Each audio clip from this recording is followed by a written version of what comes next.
Bem-vindos ao Pode Usar. Meu nome é Andrei, vou ser hosting hoje aqui no podcast. Fora essa participação especial do Andrei, hoje a gente está aqui com o Pedro Lehmann, que é sócio fundador da Englobal, da STA, Implementos para Agricultura, One-to-One Smart Shop, Gasco e uma referência no mercado de comércio exterior. Pedro, a gente conversou já um pouco, já tivemos algumas trocas de informações.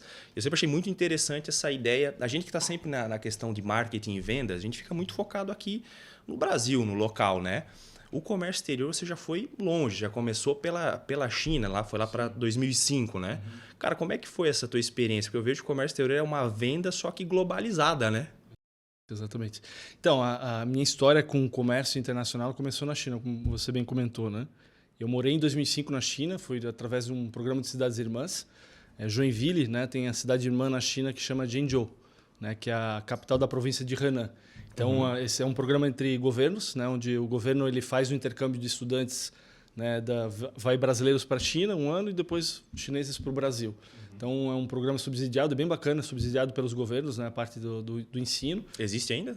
Existe, mas não o China e Zhengzhou e Joinville foi até a terceira, acho que a edição, né? Foram 3 turmas de brasileiros, nós fomos os pioneiros na época. Desbravando o mercado chinês. Foi bem desafiador.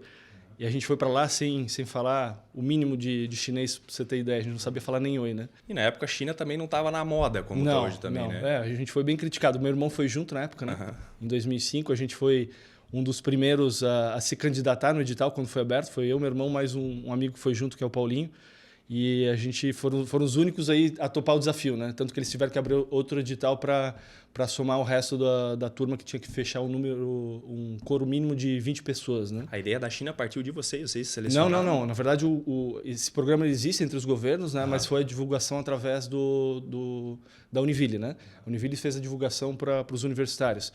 E quem, na verdade, encabeçou esse projeto de Zhengzhou com Joinville foi o Matheus Cadorim, que é hoje o deputado, né, do Novo lá por Santa Catarina. Deputado estadual, ele fez o programa de conclusão de curso dele de negócios internacionais, era sobre essas cidades irmãs Joinville e Zhengzhou. A prefeitura de Joinville topou o desafio, foi até a China para justamente, né, fechar essa parceria. E daí a gente teve a oportunidade de participar, né, do edital, acabamos passando, a gente foi, né, o pioneiro para ir para lá. Mas para nós foi assim uma mudança, imagina, você ir para a China em 2005, né? Quando não se falava. E essa região que você foi aí já era uma capital de alguma... É a capital da província de Henan. Era uma cidade pequena, 8 milhões de habitantes, pra você ter ideia. Para nós é 8 milhões. E lá nessa época não existia esse boom que a gente vê hoje, né?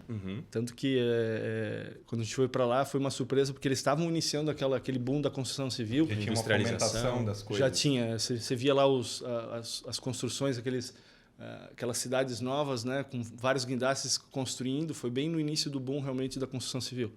E a gente era ET lá, né, para você ter ideia. A gente ia parado na rua para tirar foto. Certo. Imagina, com 20 brasileiros, né, morando numa cidade que praticamente não tinha estrangeiro. A gente ouve, às vezes o pessoal vai para Guangzhou, onde tem a feira, né? Mas é uma cidade que nunca... Essa é uma cidade, na verdade, a Henan já foi até capital da China no passado, né? Há muitos anos atrás. Mas ela não faz parte das grandes metrópoles, né? Que é Beijing, Xangai, Guangzhou, Shenzhen. Não deve ser comum para eles ter estrangeiros lá, né? Estudantes. Até tinha, mas pouco, né? E assim, era incomum. E naquela época a gente foi muito bem recebido, até falando um pouquinho da nossa chegada lá, a gente foi muito bem recebido. Se tem uma coisa que a gente tem que aprender, a gente conversa muito sobre isso quando recebe os chineses aqui, né? Ou pessoas de fora. Eles são profissionais nisso. Eles te tratam assim, né, na mão.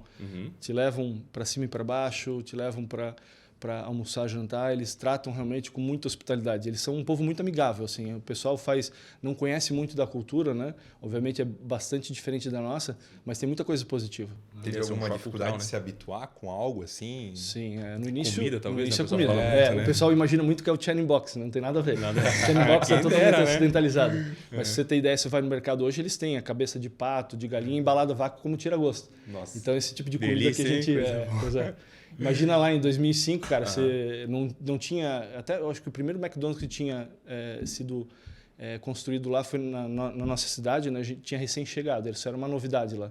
Então a gente comia, na verdade, comida do dia a dia deles, né? A universidade, na verdade, preparou até um chefe internacional para cozinhar para a gente. No início a gente começou a comer na universidade com essa comida mais ocidentalizada e começamos a provar os pratos chineses. E a gente começou a pegar gosto pelo negócio. Porque eles são 5 mil anos de história. Imagina o grau deles de profissionalismo para cozinhar. Eles temperam muito bem. É uma comida muito diferente do que a gente come. Eles aproveitam tudo, né? Pelo que dá de observar, parece que não... Sim. A base da culinária deles é vegetal e porco. Né? Eles são... Pra vocês terem ideia, a gente vai falar um pouquinho depois da STA, né? Que é uma das empresas que eu tenho em sociedade. Mas a STA trabalha com equipamento de suinocultura. A China é o maior produtor de suínos do mundo. Se somar todos os outros países, não dá o que a China produz. E tudo para consumo interno. Eles não exportam nada. Eles têm que importar... Eles não exportam, eles não importam ainda. Eles importam. Eu não sei agora os números, né, exatamente, mas tudo que eles produzem, não são os maiores, tudo que eles produzem é para consumo interno. Ainda tem que importar porque não supre a demanda. Caramba, você tem ideia do tamanho do... A proteína principal deles é porco, mas eles comem muito vegetal. E o pessoal pensa, pô, a alimentação chinesa... vai muito óleo, vai de fato, mas eles têm uma alimentação saudável. Não agora com a chegada do fast food, né? Hoje já está tendo essa nova juventude aí já aderiu bastante, né?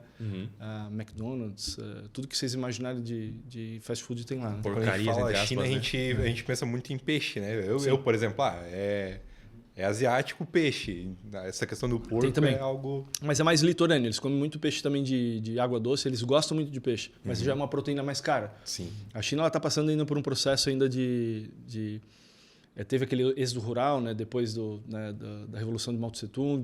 Ainda está numa trajetória onde o poder aquisitivo está crescendo ano a ano. Está ficando cara a mão de obra lá. Né? Estão pagando bem, né? Eles estão focando em mais produto com valor agregado. A população está tendo mais condição de ter uma alimentação com mais proteína. Ainda assim, imagina se a China 1% começar a comer mais carne. É muita carne. É muita coisa. É muita coisa. Então, assim, é bem interessante. A China é um outro mundo. Né? As dimensões são muito grandes, né? Territoriais, de população e tudo mais. Quando tu chegou lá, tu já conseguiu perceber essa industrialização? Até porque tu comentou do poder aquisitivo do chinês, né? Até um tempo atrás a gente achava que o chinês era escravo. Hoje em dia, em média, eles ganham mais do que o brasileiro já. Sim. Esse negócio até o pessoal fazia muita... que chinês é escravo e tal. Eu tenho uma crítica um pouco com relação a isso, porque a gente tem uma tendência a converter valores, né? Sim. Eu acho que isso é totalmente errado, porque você tem que analisar, na verdade, o poder aquisitivo do que eles ganham. Qualidade de vida. O que eles conseguem com aquele recurso que eles conseguem, né? Eles são muito bem pagos hoje, né? Até a mão de obra mais... Óbvio, existe muita informalidade ainda, é um processo, né? Mas eles vivem melhor que a gente. Isso é fato, né? Até a população de mais baixa renda, acho que tem mais acesso, as comidas são mais acessíveis. Eu acho que não dá para comparar com a China de anos atrás, né? Estou falando da China dos dias de hoje. Mas eles têm hoje uma condição de acesso à alimentação, acho que melhor que a nossa. Tu acha que isso foi... É que eu vejo, parece até que realmente foi pensado nisso, né? Sim. 20, 30 anos atrás, o chinês trabalhava muito, vendia muito barato, começou a jogar o produto para fora. Estados Unidos e Europa viram, opa, esses caras aqui estão produzindo barato. Exatamente. Montaram fábrica lá. É isso aí. Agora está tudo na mão deles, né? É exatamente isso. Tudo é chinês. Né? Tudo é chinês, né? Você pode pegar qualquer produto. Qualquer coisa aqui, cara. Qualquer coisa chinesa. Eles estão fabricando tudo. Exatamente. A China é o berço da indústria no mundo. É. Né? Tudo que a gente pensar de produto manufaturado, né, tem fabricação lá. As grandes marcas estão produzindo lá. Sim. É uma questão de custo. Mas está tendo uma tendência agora de uma migração para o Sudeste Asiático. Pegar ali Tailândia, Bangladesh, Laos, que tu imaginar aqueles países no sul, por questão de custo de mão de obra. Obviamente, o que tiver de agregar mão de obra para a produção. Né? Mas eles estão automatizando muita coisa. E eles estão vendo também, olha só que interessante, um dado, primeiro ano que teve retração da população na China, foi esse ano. E é uma preocupação. Imagina que ainda eles têm uma dependência muito grande para produzir, para exportar, para atender o mercado interno. Se a população está retraindo, a mão de obra disponível vai retrair também. Vai ser um problema daqui para frente. Eles já estão preocupados lá na frente. E esse é um negócio bem interessante do governo chinês, que eles sempre olham um planejamento muito longo prazo. Isso a gente não caras, consegue ter, né? Eles são muito estrategistas, eles são muito inteligentes no modelo de negócio. E vão na contramão, né? Enquanto você tem, por exemplo, a Europa lá, hoje em dia não mais, né? Mas querendo menos natalidade, você tem a China querendo que mais nasce. Até hoje em dia é um assunto que fica muito em aberto, pensando em Europa, de o povo europeu logo vai sumir. Porque também, cara, os imigrantes vão lá, tem 3, 4, 5 filhos por casal, o europeu casa homem com homem, não tem filho, escolhe adotar cachorro, então normal o declínio, né? Exatamente. Mas tu vê como é a diferença de... A China é um pouquinho diferente, na verdade, foi aquela uma lei de filho único, né? Até tem um documentário também, né? na Netflix, quem quiser assistir, mas é bem interessante porque foi uma doutrina, né? Na verdade, uma exigência do governo que as famílias só poderiam ter um filho. Só outras famílias que tinham muitas condições ou dependendo da família poderiam ter autorização de ter o segundo filho. Isso ficou enraizado na cultura deles. E assim, e o custo também é muito alto, né, para você ter mais de um filho. Eles têm uma consciência muito interessante com relação a recurso, né? Então isso foi hoje a gente está em gerações. Para você mudar isso é muito difícil, né? As pessoas já estão habituadas, né, a ter um filho só. Ainda não é também aberto para você ter quantos filhos você quiser. Então o reflexo ele vai ser, no meu ponto de vista, por isso dessa questão da necessidade deles de automatizar, investir em tecnologia para justamente não depender de mão de obra. Investem muito, né? E lá também não existe essa questão da patente, né? Os caras pegam um projeto de um foguete, eles vão copiar, vão fazer o deles, vão aprimorar. Sim. Muita agilidade, né? Até as grandes indústrias, fábricas de fora produzem lá, né? Porque... Sim, as grandes marcas são lá, Sim. sem dúvida. Lá tem muita tecnologia. O pessoal, às vezes, é um paradigma que a gente tenta quebrar, levando o pessoal para lá. A gente incentiva muito ir visitar a China para mudar um pouco. Já mudou bastante, né? Antigamente só se falava a China só tem, né, produto de má qualidade. Isso é a maior mentira. Existe, né, fábricas e fábricas, existe, né, produtos e produtos. Então, a China hoje, em termos fabris e tecnologia e tudo mais, você visita lá, você fica impressionado. Você vê fábricas automatizadas com robô, com nível de controle de qualidade muito maior que muita empresa multinacional aqui no Brasil. Então, isso é relativo. Obviamente, quando o brasileiro vai para lá, o que eles querem? Pagar menos. Pagar menos, o mais barato possível, né? Tu pensa em China, tu pensa em pagar menos, né? Exato. O Xing Ling, né? Mas esse negócio que você comentou, na China, né, eles copiavam muito, de fato, né, no passado. Isso não é uma questão só da China. O Japão fez a mesma coisa, a Coreia do Sul fez a mesma coisa. O Japão começou, depois de um tempo, a diminuir, né, os tamanhos, otimizar. A China está passando por um processo de desenvolvimento e eles têm hoje a maior quantidade de PhDs, mestrados, doutorados, lá de cientistas, né, hoje criando tecnologia. A empresa que a gente tem parceria na STA, a empresa de equipamentos para suinocultura, hoje é a maior fábrica do mundo de equipamentos para suinocultura e avicultura, em Parque Fabril, né? E eles têm 200 e poucos engenheiros. Eles têm, falou em patente, né? Acho que, se não me engano, mais de 50 patentes industriais, mais de 20 patentes de software. Então, eles estão investindo muito em conhecimento, em tecnologia, e eles estão começando a desenvolver as tendências de mercado, né, novas tecnologias. Então mudou bastante. No passado era isso, né? Era copiar. Talvez eles já chegaram no ápice do que tinham para copiar e agora começam a fazer o próprio deles, né? Eu tenho muito essa visão de que o povo chinês é muito trabalhador também, né? De fato. Horas e horas e dorme no trabalho. No Japão mesmo até tem um nome específico para o que acontece lá do pessoal morrer de trabalhar. Sim. Eles têm até essa preocupação, o pessoal ir para casa e descansar, Exato. né? Eu acho que se a gente analisar a história, eles passaram muita fome, né? Eu acho que a gente fala muito do Holocausto, né? Mas eu acho que o maior homicídio que existiu, o genocídio que existiu na China foi a Revolução Cultural da China. Morreu milhões e milhões de pessoas por fome, né? Porque e eles veem disso, até interessante se a gente vê no dia a dia um pouco da cultura, assim, para quem vai visitar. A gente fala muito quando a gente chega lá e o pessoal leva para jantar. É um costume muito bacana deles, né? Eles querem tratar bem, mostrar que a China, né, tem abundância. Você senta numa mesa, eles enchem a mesa de vários pratos para você provar várias coisas e sobra muita coisa, né? Isso para mostrar que eles não têm mais, né? Venceram, né? Então, assim, eles trabalham muito de fato para poder ter. O chinês é muito capitalista, né? Apesar de viver num país, né, comunista, enfim, que tem mais controle, na verdade, de informação, de liberdade para algumas coisas do que, de fato, o comunismo, né? Mas eles consomem muito. Mudou um pouquinho agora com a pandemia, né? Com a retração um pouquinho dos lockdowns lá, o pessoal agora está um pouco mais consciente, está reservando mais dinheiro, fazendo poupança que não acontecia antes. Tive agora em abril, foi bem interessante, fui com o meu sócio, com o Gabriel, a gente se deparou com uma China totalmente diferente antes da pandemia. Antes da pandemia você via um consumismo assim desenfreado, os caras carregando sacola para cima e para baixo, sempre foi assim, né? Agora, pós-pandemia, você via muita loja vazia, olha só que interessante, né? O pessoal, às vezes, talvez até um pouco de receio de sair por conta de contaminação, comprando digital, talvez. Eu acho que talvez essa tenha sido uma mudança grande, a gente não vê isso fisicamente, né?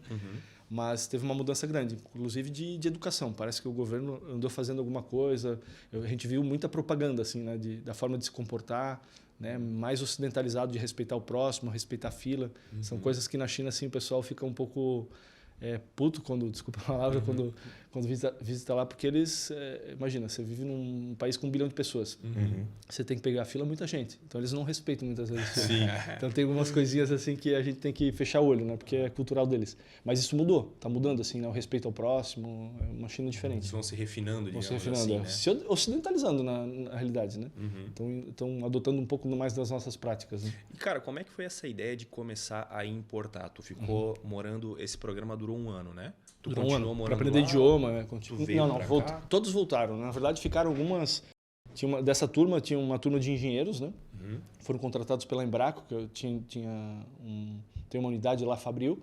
A maioria voltou, né? Daí a gente voltou, quem estava fazendo faculdade voltou a fazer faculdade, alguns, né, foram buscar colocação no mercado. Eu fui trabalhar comecei no banco, né? O meu sócio da Englobal, o Eduardo, que me fez o convite na época para fazer parte da sociedade da Englobal, ele trabalhava na Dani, que me fez o convite, saí do banco, iniciei com ele na Englobal. Na verdade, na época tinha mais um sócio, né? Quando a empresa foi fundada. E ali eu saí da Dani, que é a empresa que a gente trabalhou juntos durante 4 anos, para daí, pelo convite do Eduardo, eu iniciei a sociedade com ele. Ele continua na empresa, né? Pagando as contas. A gente estava conversando sobre isso antes. Né? Então, foi um desafio, né? Imagina. Eu conhecia um pouco de China, tinha um pouco de conhecimento de comércio exterior por conta dessa empresa que eu trabalhei, que é a Dani, que é uma multinacional. Já comprava da China? Sim, na verdade eu entrei lá, eles não importavam nada, né? Foi feito um trabalho ali de internacionalização, né? Eles tinham um volume muito grande de compra de matéria-prima e tal. A gente foi, uma das minhas atividades foi abrir esse mercado, né? Como eu conhecia de China, conhecia do idioma. Trouxe a expertise que tu aprendeu lá nesse intercâmbio. Exatamente. Eu não conhecia muito de comércio exterior, né? Eu trabalhei no departamento de compras e o departamento de compras quis internacionalizar as matérias-primas, insumo.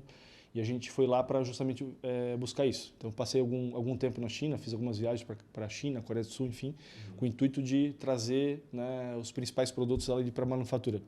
Ali foi minha bagagem em conhecimento de comércio exterior, ali que eu comecei a ter contato.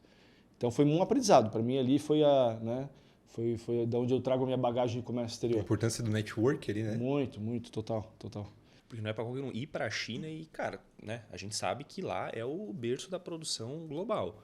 Mas também não é tão simples ir lá achar o fornecedor correto, conseguir fazer os trâmites legais para trazer Imagina um naquela produto época de lá, né? Pois naquela época. Muitas empresas não utilizavam internet. Eu lembro que na época a gente passava fax.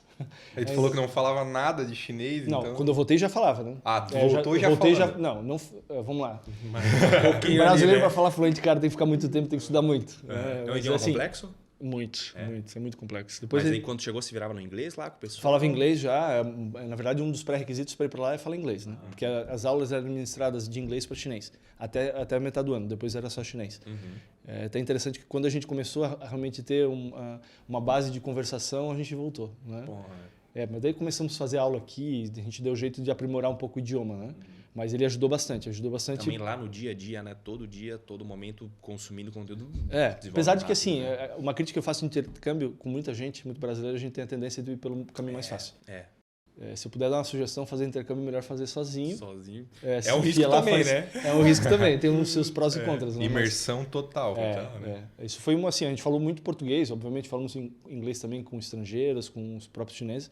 Chegou um momento ali que a gente começou já a conseguir ter um diálogo, mas mais para o final do ano, assim, porque o idioma chinês é interessante, é uma língua mais arcaica, né? Não tem conjugação de verbo. Por exemplo, você falar assim, ontem para casa ir, você não conjuga verbo, você já disse que é ontem. Então, a parte gramatical até é relativamente tranquila. A grande dificuldade é a entonação, né? Dependendo da entonação que você dá na palavra, você dá um outro significado. E também a escrita, né? A escrita é impossível. Para vocês terem ideia, os professores, né, que davam aula para a gente, às vezes tinham que buscar no dicionário um ideograma porque eles não lembravam. Porque é memorização, né? Eles têm até uma sequência, tem os radicais para você escrever, só que são 5.000 ideogramas, você tem que ser um gênio para lembrar de todos, né? Não lembra, imagina. Não lembro. Então, assim, imagina para nós, né? Até a questão até de ler, para mim, é mais fácil ler do que falar. Né? Falar, se você não tem a oportunidade de falar no dia a dia, né? Como em inglês, qualquer outra língua, você acaba perdendo. Então, como a gente tem a possibilidade de falar por conta da profissão, né? Eu trabalho com comércio exterior, a gente vai para lá, a gente tem a oportunidade ainda de exercitar.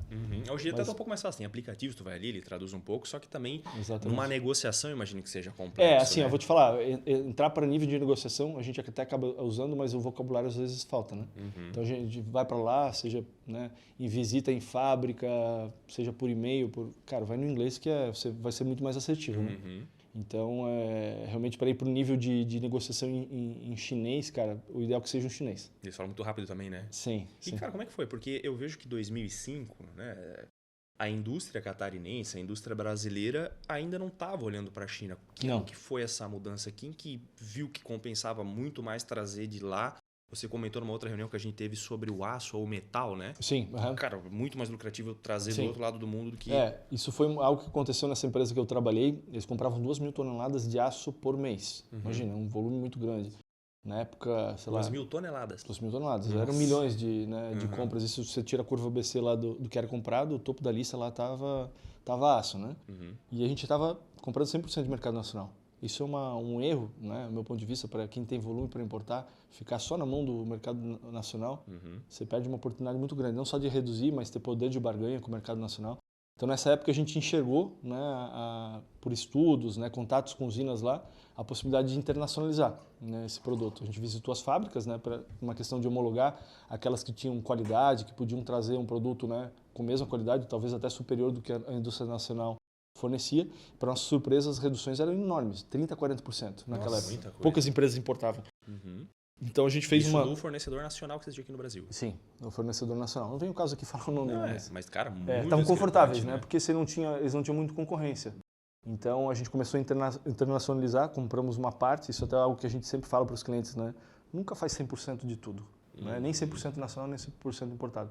Muitas vezes, né, se um lado tu tens algum problema, você tem outro lado para suprir. Eu acho que essa balança é interessante, né? E a gente pegou, por exemplo, na pandemia, escassez de produto. Exato. Desde chip até embalagens. Então, cara, tu ficar na mão de um fornecedor só é muito risco. Exatamente. Então, mantenha, diversifica a tua carteira. Independente de onde ele está, né? Eu acho que vamos citar o Canal de Suez, né? Aquele navio que ficou travado lá. Ele ferrou com o comércio internacional do mundo inteiro, né? Todo mundo demorou a receber produto, isso teve impacto global.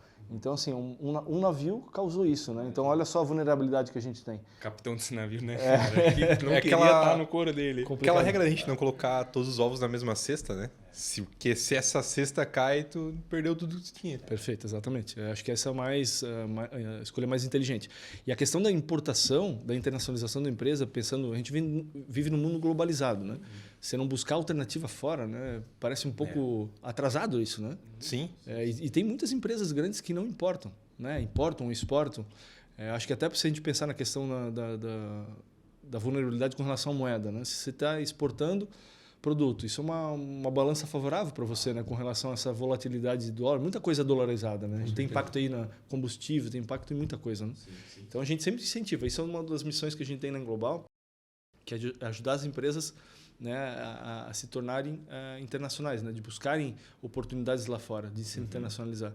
Isso a gente sabe que tem uma coisa muito positiva. E todo mundo que se internacionaliza, os clientes que a gente ajuda, desde habilitar o radar, que é a habilitação para poder importar, desenvolver um fornecedor, começar a importar ou exportar, eles não param. Né? É um caminho sem volta. Imagina que tu mencionou ali a redução de 40% do custo. Hoje em dia tá menor, tá? Mas mesmo, né? Mesmo assim, mas tem produtos ainda, alguns segmentos, alguns produtos que eles acabam tendo realmente um impacto grande, mas assim, que seja 10%. Sim. Né? Tem indústria que não tem 10% de resultado. E a gente pensa muito em vendas, né? A gente nunca pensa, melhorar a questão de compra, né? Comprar bem é tão bem quanto vender bem. Às vezes até mais, né? Eu acho que no podcast teve 2 ou 3 pessoas especialistas em compras nacional e os cases que eles dão é absurdo, assim, uma redução às vezes na jornada. Hoje fala muito de supply chain, de compra inteligente. Perfeito. Cara, não é só comprar o produto mais barato, mas é entender para que ele serve. Sem dúvida.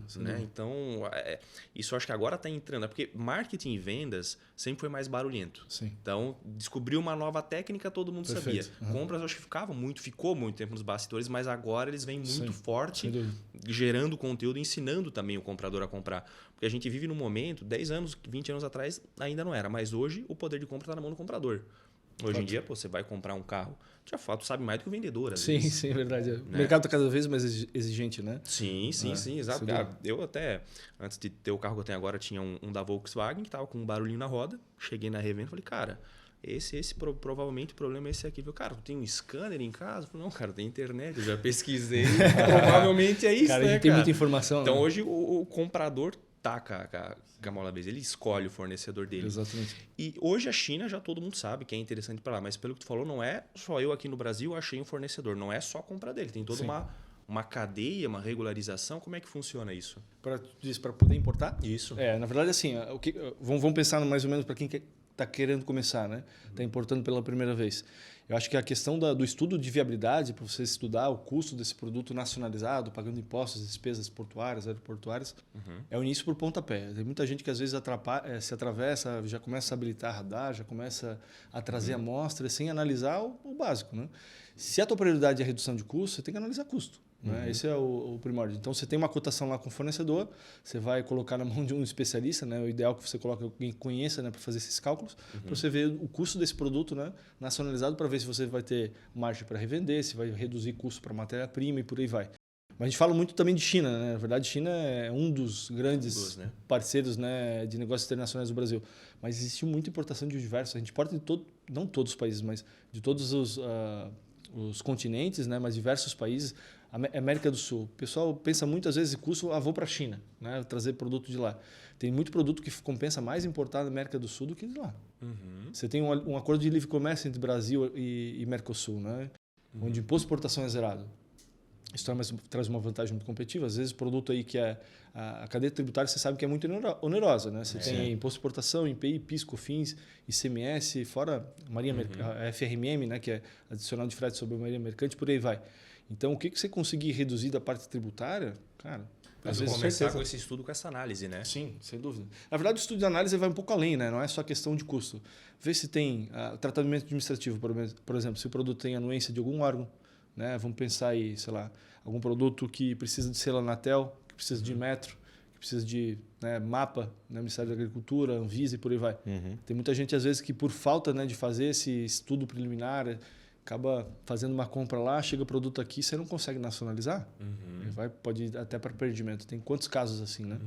Então, acho que esse estudo inicial ele é muito importante para você tomar a decisão. Né? Então, acho que a questão, a gente fala muito sobre isso, né? Da importância de a gente terceirizar a atividade que não é chave. Né? A gente tem clientes hoje que importam e revendem, a atividade deles é uma empresa de comércio. Eles importam 100% do que eles comercializam. E mesmo assim decidem terceirizar. Por quê? Porque eles são uma empresa que revende produto, eles são uma empresa necessariamente tem know-how e expertise para importar. Sim. Né? Eu acho que a questão de você verticalizar algo, cara, é muito... Não é nem só a questão, às vezes, do custo. Vou contratar 3, 4 pessoas para comércio exterior, vou fazer um cálculo, é mais barato eu contratar os 3 do que eu terceirizar. Sim. Só que essa terceirizada, ela já está com uma experiência, com know-how no mercado, já tem um caminho das pedras. Não que os 3, 4 colaboradores não vão conseguir. Sim. Mas em quanto tempo? Sim, exatamente. Custo fixo. A que custo, né? Você vai, às vezes, aprender na dor, né? Você vai ter os problemas, vai ter como... né, o caso ali vou citar o caso da One-to-One, né, que é a empresa de mercado autônomo. Até estava conversando com o Léo vindo para cá sobre isso. Quando a gente iniciou a One-to-One, que é uma startup, a gente estava incubado, tendo mentoria e tudo mais... a gente estava entrando no mercado de startup, tecnologia, a gente não entende nada sobre isso. Né? E a gente acaba, né, que já tinha empresa, mais de 10 anos, né? Já tem um know-how. Né? A gente acha que por conta disso a gente tem expertise para fazer qualquer coisa. Cara, e ali a gente toma na cabeça. Né? Ainda mais é franqueador agora também, né? Agora está isso a gente... Depois a gente abrir a empresa, a gente foi por uns caminhos que foram fora do nosso roadmap aí, e a gente acabou investindo muito em lugar errado, que não era foco do projeto, e a gente acabou jogando dinheiro fora, gastando tempo, né, recurso. Agora a franqueadora não, a gente pegou empresa especializada, a gente consultou muita empresa que já é franqueadora, inclusive conversamos com a Virtuosa, né, que é uma empresa aqui de Joinville da parte de beleza, né? Isso, estética. De estética, para tentar ter mais ou menos uma noção de que caminho a gente pode ir, quais os erros que a gente não precisa cometer. Encurtou muito o caminho, né? Muito, muito. Eu acho que quem começa a empreender erra muito nesse sentido, né? porque não tem humildade de reconhecer que tem as limitações, né? A gente quer fazer por conta, quer fazer tudo, e toda vezes, oportunidade que abraçar. Às vezes eu tenho um valor para investir. Eu não vou contratar uma consultoria ou uma empresa que já faça porque eu acho que eu dou conta de fazer. Quebra a cara várias vezes, gasta todo aquele investimento e aí acaba não dando certo e acha que a culpa é do mercado que não deu. Exatamente. Não, e eu acho que quem tem empreendedor já tem um fator diferente ali que ele já está, como vou dizer, ele está disposto a correr risco. Né? Acho que é uma característica de todo empreendedor. E esse cara está disposto a correr risco, mas ele, cara, toma às vezes os riscos desnecessários, né? Sim. Quantas empresas já não quebraram porque o cara achava que sabia tudo? Quantas vezes a gente não esbarra com alguém que entende de investimento? O cara não sabe porra nenhuma. Exato. Né? A gente fala do efeito Dunning-Kruger, a gente estava falando sobre isso esses dias. Né? Que legal, a gente viu isso aqui antes de viu começar o... Cara, legal. Cara, e é exatamente isso, né? As pessoas que têm menos conhecimento, elas têm mais confiança, né? Achando que sabem, na verdade não sabem nada, né? A partir do momento que você vai adquirindo conhecimento, você vê as limitações. Confiança e experiência, né? E conhecimento, o chá, né? Talvez conhecimento, habilidade e atitude, né? Que seria a aplicabilidade do conhecimento, né? Mas justamente as pessoas que têm menos conhecimento, as pessoas, que eu estou fazendo a curva diferente de vocês, conhecimento e confiança. Então as pessoas que têm menos confiança adquirem mais conhecimento, vão atrás, acham que não sabem nada. Tem menos conhecimento, tem mais confiança. Porque elas não sabem, né?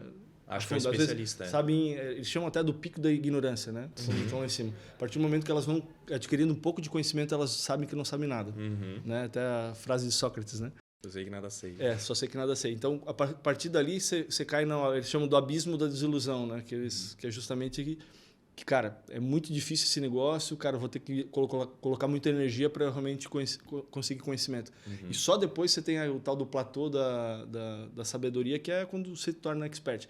E o mais interessante que eu achei dessa teoria, que os caras que são experts são menos confiantes dos caras que estão começando. Ah, sempre. Né? Isso em qualquer mercado, cara. Cara, interessante. Eu tenho um hobby, eu gosto de estudar música, toco guitarra, violão, coisa assim.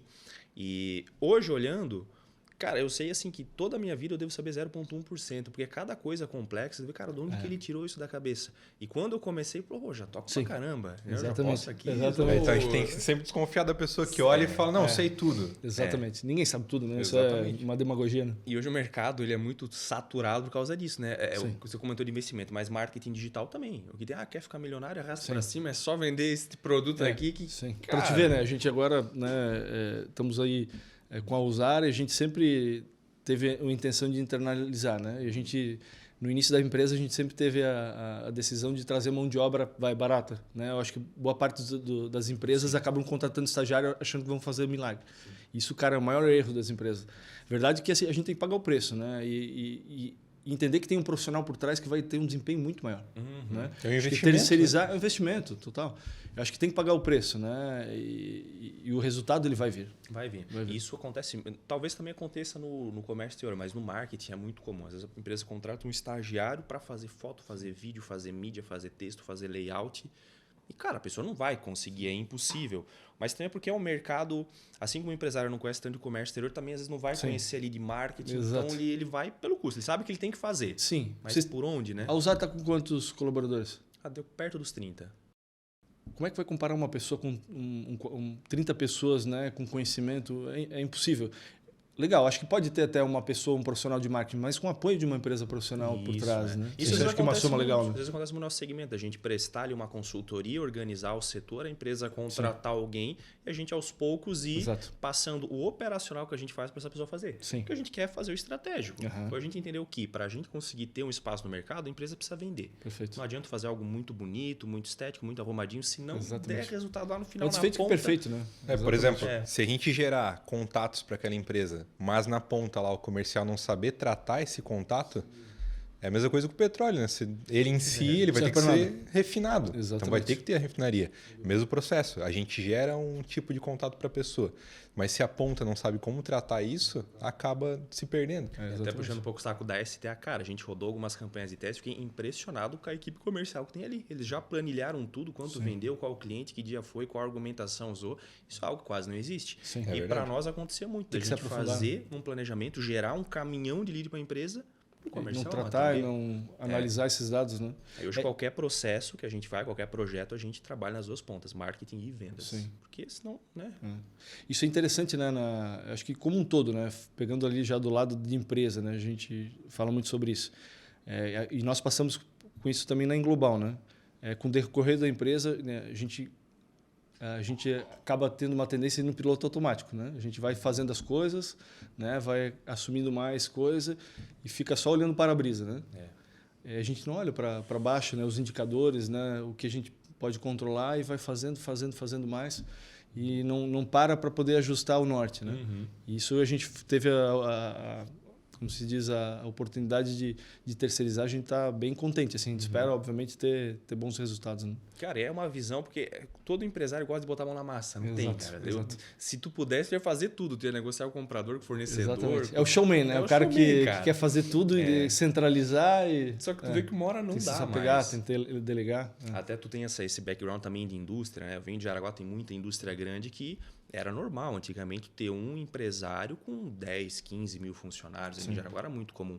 Hoje em dia, cada vez mais tu vê empresas menores, mais nichadas e estratégicas. Isso aqui eu terceirizo, isso aqui eu uso aquele outro, porque daí tu não precisa ter todo aquele risco ali. Claro. O mercado é muito volátil, né? Pode vir uma outra pandemia, alguma questão política. Né? Sim, e tu traz pontos de vista e conhecimentos de pessoas que estão fora da tua cultura, né? Exato. Que vêm a somar, né? A gente fica muito bitolado, né? No nosso negócio, aquilo ali a gente não consegue enxergar o todo e ter outras perspectivas, né? E a gente até sente falta, às vezes, né? De ter alguém para falar, cara, tá fazendo isso aqui errado. O teu colaborador não vai querer chegar. Exatamente. Mas se é um terceiro que ele tá ali para dar resultado, cara, teu time aqui não tá bom, aqui tem que melhorar. Então, vai girando, né, essa equação.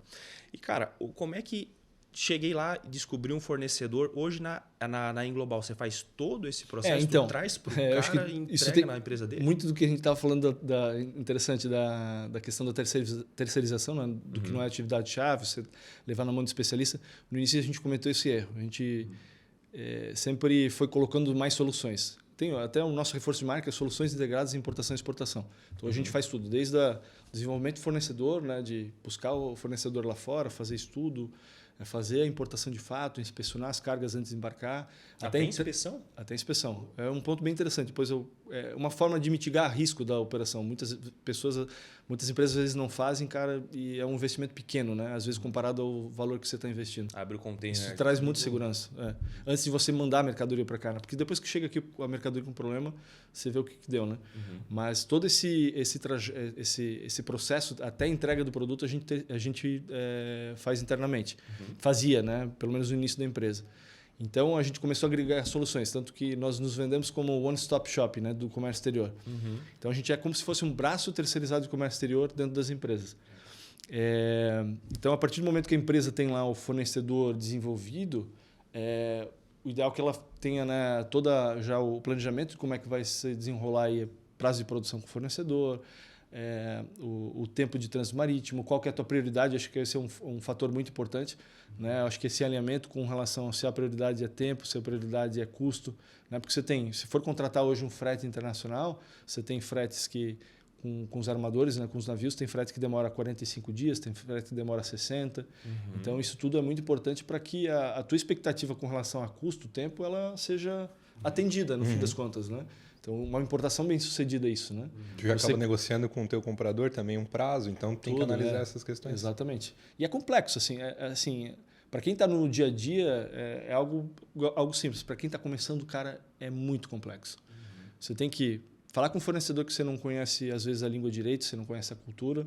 Você tem que negociar para ter uma boa condição de compra. Primeiro tem que chegar no fornecedor, que aí já, cara, como é que tu hoje em dia, né, com a questão da internet, né, você tem muita facilidade, né?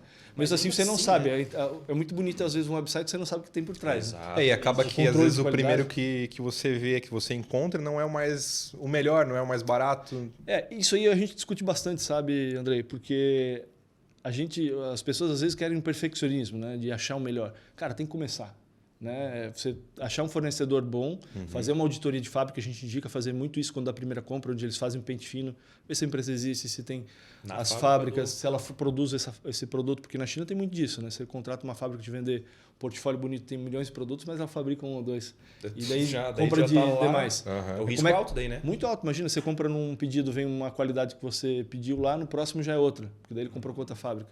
Então, essa questão de fazer auditoria é uma forma de você filtrar, né?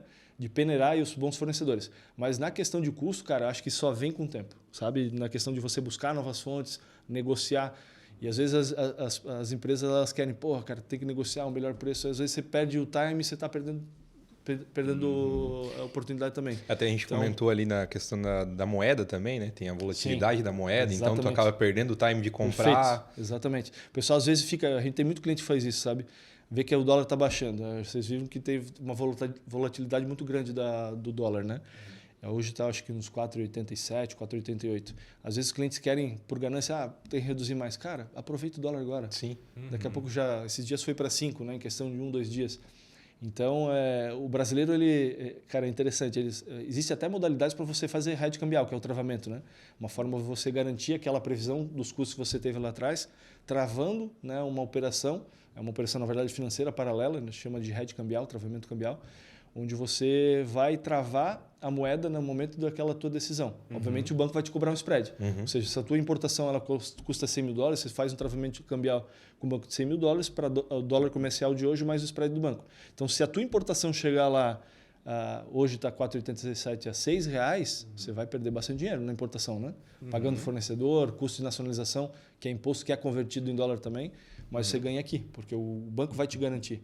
Então, se lá na liquidação desse contrato do RED tiver em R$6, essa diferença dos 6 para os 4,87 ele vai te acreditar. Então, cara, ele compensa. Interessante e como tu entra muita gente não sabe. Expertise de economista não quer fazer, também, né? Sim. Não é só comprar o mais barato, mas até ter uma previsão de como vai estar o mercado, exato. O pessoal fala muito sobre isso, né? Porque não existe bola de cristal, né? Sim. É uma aposta, mas eu acredito muito em garantir o agora, né? Porque você não tem nenhuma surpresa lá. Com certeza. Então, falando em comércio exterior, a questão de ter um processo de importação bem sucedido é você mitigar risco. Você mitigar risco com qualidade de mercadoria, né? Que tem as auditorias de fábrica, inspeção para embarque, você inspeciona antes da mercadoria sair do Brasil, e a gente indica muitas vezes fazer o pagamento do balanço, porque geralmente o que é? Você paga o fornecedor um antecipo lá de 30%, 50%, você vai pagar o balanço quando a mercadoria ficar pronta. Você não deveria pagar antes de inspecionar ela, porque você tem um poder de barganha. Se o produto tiver com má qualidade, se não atender o requisito técnico, enfim, não tiver aceita, mas você negocia e fala, cara, eu só vou te pagar o balanço a partir do momento que tiver 100% a carga. Sim. E isso é uma forma de você mitigar risco, né? A questão do mitigar risco com, sei lá, frete. Existe uma coisa que se chama demurrage, né? Que é a sobreestadia do container. O container você tem um tempo livre para você, no momento que você nacionaliza ele, o armador é o dono do navio, o dono do container. Ele vai te disponibilizar esse container para você transitar ele em mercado nacional, descarregar na tua empresa e voltar para o porto. Ele quer esse container para embarcar outras coisas. Sim. Né? Então tem esse tempo livre. A partir de isso varia muito, né? Do tipo do container, da negociação, mas pode variar, sei lá, de 1 semana a 30 dias, né? Falando em mercado chinês, que é o mais comum, né? Imagina que passou 7 dias, a partir do navio chegou no porto, você levou tempo para desembaraçar, para chegar esse container na tua fábrica, descarregar e devolver, você pode pagar sobre essa dia e é caríssimo. Você tem ideia, pode chegar até $300 por dia. Nossa. Então é caro. Então, olha só, até isso você tem que negociar lá antes de embarcar. A partir do momento que chegou aqui, não tem mais... Cara, como é complexa a operação de vocês, porque eu estava tentando porque a gente também é um one-stop shop para marketing e venda. A gente quer oferecer tudo ali para o cliente para, né, ele ter uma solução. Sim. Mas vocês é tão complexo que você tem que primeiro negociar com o teu cliente aqui, que está querendo contratar teu serviço, Sim. doutrinar ele. Exatamente. Imagino que todos sabem hoje, toda a indústria, que é importante para a China, mas vai negociar. Sim. Só que lá teu trabalho ainda é maior, né? É achar, é visitar, exatamente. é com o porto, é depois que chega a mercadoria. Sim. Eu vou te falar que isso é ainda mais fácil, tá? Caramba, o que assim, pra onde mais complexo é o Brasil, né? Então, eu chego no Brasil e as coisas... O buraco é mais embaixo, né? Porra, ali que o bicho pega, quando né? você tem que lidar com Receita Federal, não é uma crítica, né? Mas eles são muito difícil, exigentes, criteriosos, Anvisa, Mapa, Inmetro. você tem a parte toda da parte dos terminais, dos portos, aeroportos. Cara, aí você tem o Estado que tem que fazer a liberação também, porque tem ICMS. Então, é muita coisa. Se for analisar, se a gente for pensar realmente o risco Brasil por conta dessa burocracia, desses trâmites, cara, o cara tem que ser corajoso para fazer. Nervos de aço, né? Mas assim, ó, o bom é que 98% dos processos eles são positivos, né? Até porque, assim, primeiro, os nossos órgãos não têm capacidade de fiscalizar 100%. Não tem efetivo para isso. Eles estão digitalizando muita coisa, estão automatizando muita coisa, mas é fato que muita coisa passa fiscalização. Tem muito importador que provavelmente não faz. A gente é muito exigente lá na Englobal, no sentido de analisar a parte documental, né? Tem que estar muito bem redondo com relação à legislação. Você não tem noção do grau, do nível de informação que tem que ter para você fazer uma declaração de importação.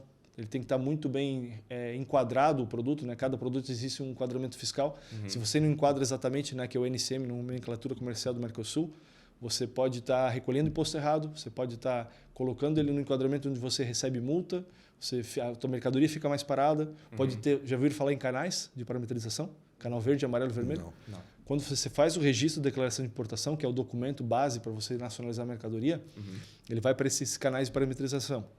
Ele vai de forma, né, inicialmente automática. Tem toda uma inteligência por trás, né, onde pode dar verde, ou seja, não tem fiscalização nenhuma, 98% dos processos assim.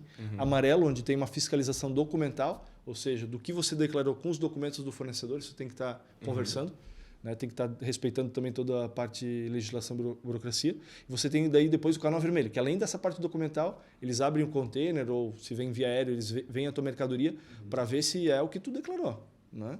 Isso pode ser aleatório ou já é... Então, ele pode ser aleatório ou a gente chama também de canal melancia, né? Porque ele inicia verde, daqui a pouco o fiscal seleciona manualmente, ele fica vermelho. Né? Por isso o canal melancia. Mas aí, assim, produtos que têm, às vezes, alguma anuência, como, né, ou precisam de licença de importação, eles têm uma tendência maior de ter fiscalização. Né? Mais visados, assim, por eles. Mais visados. Então, assim, se você ficar no canal com fiscalização, seja documental e física, vai ficar mais tempo. Consequentemente, quem paga essa conta? É o comprador ali, né? Contribuinte. A tua margem já vai... Contribuinte. Toda aquela tua redução lá que tu esperou, ela já está sendo reduzida. Então, cara, no Brasil, infelizmente, a gente paga pela ineficiência do Estado. Essa é a verdade. Todo empreendedor brasileiro tem que ser um estrategista. Porque... Cara, tem que estar muito bem. Por isso que a questão de terceirizar, colocar na mão de especialista vai economizar tempo, tu vai cortar custo fixo, principalmente, né? Exatamente. Porque, cara, abrir empresa no Brasil é nervos de aço mesmo, cara. Tu tem que ir assim... Tem muita coisa. Teu sócio majoritário que fica teu lucro é o Estado ali, na verdade, né? Exatamente. Apesar que agora, recentemente, foi feita aquela questão da remessa conforme que os produtos vindo de fora abaixo de $50 já vai ser taxado na fonte, né? Sim. Então, 98% não era taxado, agora praticamente 100% é taxado. Mas nessa parte do comércio exterior que vocês praticam de grandes quantidades, praticamente tudo já vem... Não vai mudar muita coisa, né? Em que sentido? De taxação. Porque na verdade, sempre tudo, tem modificação. Né? Na verdade, os impostos, até no último governo, teve umas reduções com relação ao imposto de exportação para conter um pouco a questão da inflação. Né? Foi feita uma redução bem significativa em imposto de importação, em IPI. Agora, o atual governo acabou reformulando isso. Né? Tem uma tendência de voltar. Existem algumas formas de você também reduzir carga tributária de forma legal. Né? Existe ex-tarifário, vocês já ouviram falar? Não. Na verdade, ex-tarifário é uma possibilidade de você isentar, até isentar, 0% do imposto de exportação, às vezes, por exemplo, máquina e equipamento. Todo produto sem bem de capital ou bem de informática, que não tem similaridade nacional, você tem a possibilidade de pleitear esse ex-tarifário. O que é? Você faz um pleito junto ao governo, né, para poder provar que esse produto não tem similar nacional e, consequentemente, o imposto ele cai para 0% ou 2%. Então, isso é uma ajuda. Por que o governo quer isso? Para incentivar a indústria. Então, geralmente, são bens de capitais ou bens de informática. Né? Isso, obviamente, você tem que... Cara, não é simples também, né? Não é simples. Isso leva, sei lá, de 4 a 6 meses. Né? Então, você tem que fazer algumas comprovações. Isso vai para consulta pública para ver se tem alguma indústria que se sente... Não, eu fabrico esse produto, ele pode contestar, né, para não ser prejudicado também. Nessa mesma linha, tem algum tipo de produto que não pode ser importado? Produtos que não podem, assim... Medicamentos, talvez? Tem, por exemplo, deixa eu lembrar aqui, cigarro, se não me engano, armas de fogo, mas daí você precisa de licença para poder importar. Na verdade, não tem muita restrição, assim, de proibição. Às vezes, as proibições estão em países que estão em guerra, que você não consegue daí nem fechar câmbio, porque os bancos não estão transacionando, mas tem muitas restrições, não proibições. Por exemplo, são formas de você inviabilizar a importação. Então você tem o antidumping, já ouviram falar também? O antidumping, na verdade, é um sobrecusto, né, do produto importado, para equalizar o importado com o nacional. Todas as indústrias grandes, né, que têm um volume muito grande de negócio, o segmento onde gera muito dinheiro, existe de uma certa forma um lobby para que se proteja essa indústria, né? Então eles colocam essa sobretaxa, né, muitas vezes sobre peso, sobre quantidade, para equalizar o custo do produto importado com o nacional, para não ter uma diferença muito grande. Uma forma de você barrar, né, são barreiras não alfandegárias. Sim, né? eles chamam essa questão para não ter a concorrência desleal. Desleal, exatamente. Ou cotas, ou tem várias formas, né, que eles usam para justamente, ou a parte de método, que daí já entra na parte de segurança. Então, tem várias barreiras não alfandegadas, né? Alfandegárias. Então, Cara, a gente vê também um movimento forte da China querendo entrar para a industrialização. Tu quer mais uma água? aceito. Pega uma para mim, Thiago, também. Tem tem aqui. Ali contigo. Oxi, cara, se fosse uma cobra, teria aqui, cara. Valeu, obrigado. E do movimento das chinesas industrializando aqui o Brasil, né? A gente vê a Shein, também parece que aquela BYD comprou algumas fábricas. Provavelmente vai ser esse o caminho, né? Como a gente tem toda essa burocracia para trazer o produto deles para cá, eles querem vender, acho que vão acabar sendo um braço estratégico. Como que tu vê essas questões? Tu diz a chegada deles investindo no Brasil? Para industrializar aqui, isso. Na verdade, existe uma onda, né? Na verdade, de investimentos. Eu acho que isso tem muito a ver também com alinhamento com o governo, porque é uma forma também de eles controlarem custo. Né? A China tem reservas, para você ter ideia, a gente falou de porco agora há pouco, eles têm reservas dessa proteína animal, não só de porco, de outras proteínas, para justamente conseguir suprir a demanda interna e conseguir controlar custo. Você sabe que nessa questão de controle, a própria moeda ela é fixada. Ela não é flutuante que nem o dólar, que nem real. O yuan? O yuan ele é fixo, ele é pré-determinado pelo governo. Né? Hoje, se não me engano, um dólar é 6,8 e fica assim, até o governo decidir mudar. Então, por isso que até a China não é considerada pela OMC como economia de mercado. Né? Porque ela não segue alguns ritos aí que deveriam ser considerados como, né, comércio aberto. Mas mesmo com a emissão de moeda deles, quem determina o valor da moeda é o governo. É o governo que determina o valor, né, pré-fixa com o dólar o valor da moeda. Mas está vindo muita empresa investindo. No nosso segmento, né, tem algumas empresas de suinicultura, frigoríficos foram comprados, né, em sua totalidade ou parte, por empresas chinesas. Você tem cerealistas, né, para a parte de grãos, eles importam muito grãos do Brasil. Né? Toda a parte de agro vai muito para a China. Seja proteína, seja parte de, né, soja, milho, por aí vai muita coisa para a China. Madeira, tudo que você imaginar, eles precisam, né, de matéria-prima. Eles não tem muita produção da parte de agro, não são tão fortes quanto o Brasil. Então, eles dependem muito do mercado externo. E para eles não só importar o produto, eles vêm para cá, compram a empresa, industrializa e... Exatamente. A parte de manufaturados ainda eles, né, do que tem mais valor agregado, eles têm interesse de fazer lá. Essa é uma mudança muito grande que o governo está fazendo. Matéria-prima que eles Tanto que... Talvez mais mais matéria-prima, né? Se você for pegar, por exemplo, aço, né? Aço também é o berço da indústria, está na China. Eles produzem, são os maiores produtores do mundo, né? O Brasil não dá nem 2% do que a China produz, se você tem ideia. Então, o mercado nacional não supre a nossa demanda. Muita coisa vem de lá, né? Vem por uma questão econômica. Mas eles estão fechando muitas usinas. Né? A gente está falando sobre aço agora. A alegação que é por conta de poluição. Acho que tem um sentido nisso também. Né? Realmente, a China, eles têm sido pressionados. Né? Eles veem também o impacto que isso causa também na população. Você tem ideia, você vai para Beijing, aí você não enxerga 100 metros de tanta poluição. Hoje mudou bastante. Mas o grande motivo, né, na minha opinião, do que a gente acompanha e lê, é que eles querem realmente focar em produtos com mais valor agregado. Né? Deixar essa indústria pesada para trás, que não agrega tanto valor, e focar naquilo, talvez também por conta daquela questão da natalidade, que está diminuindo a mão de obra. Então, se vai diminuir a mão de obra, o trabalhor, eu vou precisar reduzir a produção também. Exatamente. Então, preciso agregar valor. E agora eles já estão com o mercado na mão, né? Digamos, a fabricação do celular. Tudo depende deles. Né? Já está lá. Exatamente. E agora? Tu não quer? Então abre uma fábrica nos Estados Unidos. Exatamente. Acha mão de obra. Talvez por isso que a China ganhou tanta produtividade, porque a gente não ouve tanto falar de Europa, de Estados Unidos, até porque lá a mão de obra é muito mais cara, né?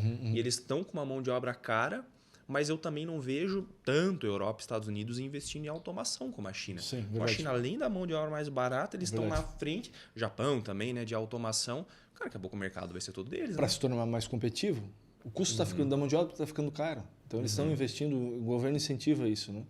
E assim, eu acho que o pessoal faz uma ilusão, né, de que né, esse protecionismo, vou começar a fabricar internamente. A gente não tem capacidade, né, Nem incentivo. nem incentivo, nem, né, muitas vezes para produzir o que eles produzem lá, o preço que eles produzem. Então, como a gente não tem restrição ao mundo globalizado, a gente vai continuar comprando de lá. Né? Isso acho que tentam colocar aí barreiras, mas, cara, eu não vejo que isso vai mudar, pelo menos não no curto prazo. E essa questão também da qualidade dos produtos mudou muito, né? Eu vi, por exemplo, essa BYD que está vindo para o Brasil, nunca cheguei a fazer um test drive no carro deles. Mas, cara, parece sensacional pelo preço que estão vendendo. Carro elétrico, com funções autônomas. Cara, não tem como brigar com eles. Pega uma Ford, uma Volkswagen, não chegam no preço. E assim, se for analisar, óbvio, não dá para dizer que eles têm o mesmo nível de qualidade aí que tá, né? Pelo menos na parte mecânica, né, motor, mas você pega a parte de tecnologia embarcada, é fantástico, né? Você já entrou nos carros chineses, cara? Nunca, só no Cherry. De conforto, de tecnologia embarcada é fantástico. Só que assim, eu acho que voltando àquilo que a gente falou, né? A China está passando, tanto a China quanto os produtos dela, pelo mesmo processo de Japão e Coreia. Você lembra como é que eram os carros coreanos quando vieram para cá? Sim. Uma porcaria. Hoje, das primeiras, né? Hoje você pega aí Hyundai, Kia, cara, são carros muito bons. Sim. Compete de igual para igual com é um processo, o japonês né? até, né? O japonês também, exatamente. Sim. Já o carro europeu tem mais a fama de quebrar mais do que os carros deles. Inclusive, eu vi ontem essa informação, agora não lembro se era Toyota ou a Honda em comparação com a Volkswagen, mas cada funcionário da Toyota ou Honda produzia equivalente a 3 da Volkswagen. Os caras já estão muito mais produtivos, cara, já estão muito mais automatizados. Isso reflete em custo, né? Reflete em custo, reflete em mão de obra. Tudo, né? Então, eu acho até que esse incentivo que eles têm na automação é um pouco contrário aqui no Brasil. Eu já conversei uns 4, 5 anos atrás com ele representava uma empresa que vendia automação industrial, soldas mecânicas. Ele falou, cara, por exemplo, no agro já existe vários projetos de colheitadeira autônoma, só que o agricultor não pode usar. Parece que o governo determina uma porcentagem do que ele pode ter automatizado e uma porcentagem que não tem. Quer dizer, tudo bem, não vai criar um monopólio, ele vai ter toda uma fábrica ali, uma plantação automatizada, mas daí também não desenvolve. Então a gente vai acabar ficando para trás até no agro, que é uma das poucas coisas que a gente ainda tem solo, né? Sim. A gente tem o nosso desafio de infraestrutura. Né? Cara, você vai para a China, é impressionante o nível de... Primeiro que a malha ferroviária deles cruza a China inteira. Né? Você vai para qualquer lugar de forma muito fácil com custo muito barato. A parte de transporte deles também, né? As rodovias são muito boas, né? Cara, assim, isso aí faz muita diferença para a competitividade. Como é que a gente vai competir dessa forma? Não tem como, né? A gente nunca investiu, nem vai investir em malha. Até surgiu alguns movimentos aí alguns anos atrás, mas a gente está muito atrasado. Muito atrasado. Teria que já ter pelo Brasil todo, porque, cara, a gente pega aqui as nossas estradas, nossas BR, tudo quebrado, dá dose ainda andar de carro. Exatamente. Os nossos planejamentos são para 4 anos, né? Exato. Então... Na verdade é para 2, né? Porque 2 anos o cara que assumiu vai tentar desfazer o que o anterior Exatamente. Aí no último ano ele começa, aí o próximo que assume para o que ele... No último ano ele vai sacanear pro próximo pegar errado. Se ele vê que vai perder, então 1 ano ali de desenvolvimento. É que ele começa as obras ali para tentar se reeleger, se não for... Exatamente. Fica parado. E é complicado que a gente vê o brasileiro um povo muito empreendedor, né? A gente muito capacitado em tudo quanto é área, mas... tanto que aí é o brasileiro pelo mundo, né? Tu tem brasileiro em todo lugar do mundo. Indiano também, grandes empresas de tecnologia dos Estados Unidos contratando os tipos indiano, cara. Exatamente. E são países emergentes, né? A questão do BRICS ali, a gente está acompanhando muito agora. A questão dos países se juntando para tentar fazer alguma coisa. Exatamente. Esses acordos bilaterais são interessantes. Eu não sei o que isso pode agora, no curto prazo, nos favorecer, mas... Então estamos ali, né? Exato. Pelo menos. Pelo menos vai ter alguma saída, né? É interessante ver a China vindo para cá, industrializando, já que os outros países não vêm. O Brasil, às vezes, falta esse impulso de se industrializar, porque, cara, precisa, senão a gente vai viver o terceiro mundo, acabar sendo escravo dos caras ali daqui a pouco. Até que mesmo em Joinville, a gente viu que Araquari, aqui do lado, cresceu muito mais porque desburocratizou o sistema. Exatamente. Na verdade, eles dão incentivo, né, para quem quer montar a indústria lá. Então, olha só que estou num ponto muito interessante, né? Quanto de receita na cidade de Joinville não perdeu por conta, né, de ter uma cidade vizinha aí dando incentivo para quem... Eu acho que esse é o caminho, né? A gente vive muito isso, sabe? Lá dentro da Global, nós trabalhamos com a parte de importação. A nossa empresa ela tem um benefício fiscal concedido pelo Estado de Santa Catarina. Né? Isso foi concedido, a gente pleiteou isso em 2009. Desde 2009 a gente concede essa redução para os nossos clientes. Então, assim, hoje o ICMS, quando você faz uma importação, você paga 17% para a máquina, para nacionalizar, ou 12% de ICMS quando é matéria-prima, produto para comercialização.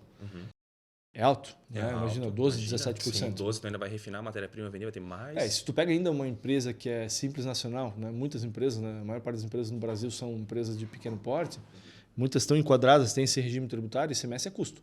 Né? Você paga, você não acredita, não tem uma conta gráfica para aproveitar e abater dos débitos na tua saída.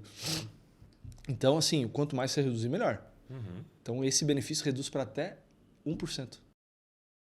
Né? Então, assim, isso é um benefício que nós temos, a gente consegue nos processos de importação. Então, a gente até...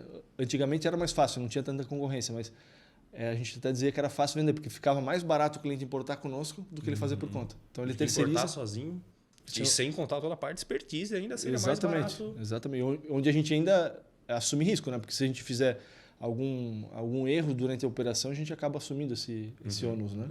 Então, mas a questão realmente do incentivo fiscal, ele trouxe, né, pegando nesse ponto que você falou aí da questão, né, de Araquari, que trouxe muita indústria para lá por conta da iniciativa do governo. Santa Catarina fez isso, né, um tempo atrás chamava Proemprego, na época, né, esse incentivo para reduzir o ICMS. E o legal é que o Estado enxergou naquela época que a renúncia fiscal, porque muita gente olha para isso, né? Pô, o Estado está deixando de arrecadar ICMS na importação. Mas quanto que ela não agrega, né, no restante? Sim. Hoje, por que Santa Catarina é o estado com a maior quantidade de portos e aeroportos? De portos. A gente tem 5 portos, você sabe, né? Itapuá, Itajaí, Navegantes, São Francisco do Sul e Imbituba. É o único estado com 5 portos.